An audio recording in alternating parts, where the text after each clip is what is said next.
Hey everybody, it's Janice with Creating Through Chaos. I'm going to start this project off with this sign that I got at Dollar Tree.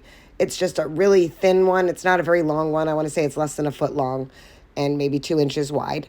I'm going to take that hanger off, and then I'm going to give this a couple of coats of white paint. For this I used chalk paint because I'm actually all out of white acrylic paint. And I ended up doing, I think it was 2 coats I did. I did the front, the back, and the sides. And just making sure that you couldn't see any of the wood coming out from underneath it.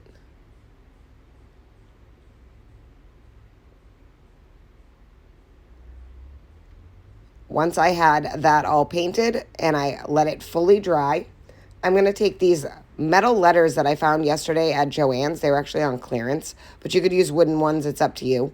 And I'm just going to arrange them and spell out the word home. And instead of an O, I'm going to use a sunflower that I got at Dollar Tree. So I'm just going to use some glue and glue these on and make sure that I'm kind of getting them even all the way down the center. So I'm going to start with the H and then the sunflower for the O and then the M and the E.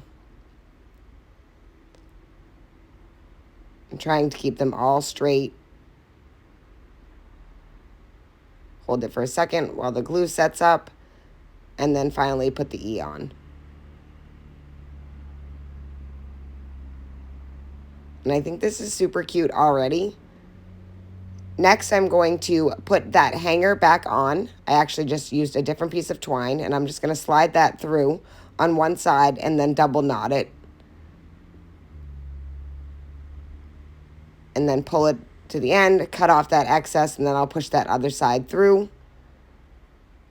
Just kind of decide how long I want my hanger and then tie it off in a double knot again.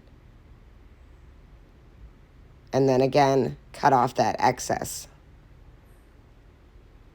Once I have that little hanger on there, I made a buffalo check bow out of some ribbon that I got at Hobby Lobby. And I'm just going to glue that to the top up in the center. And then for the final touch, I'm just going to add a button to the center of the bow in yellow. And that is it. This project is finished. I think it turned out so super cute, and it was really easy to make. You could easily use wooden letters and just paint them black. And I love how it turned out. Thank you guys for watching. I hope you enjoyed this video. I hope it inspires you to make one. And as always, don't forget to spread the chaos.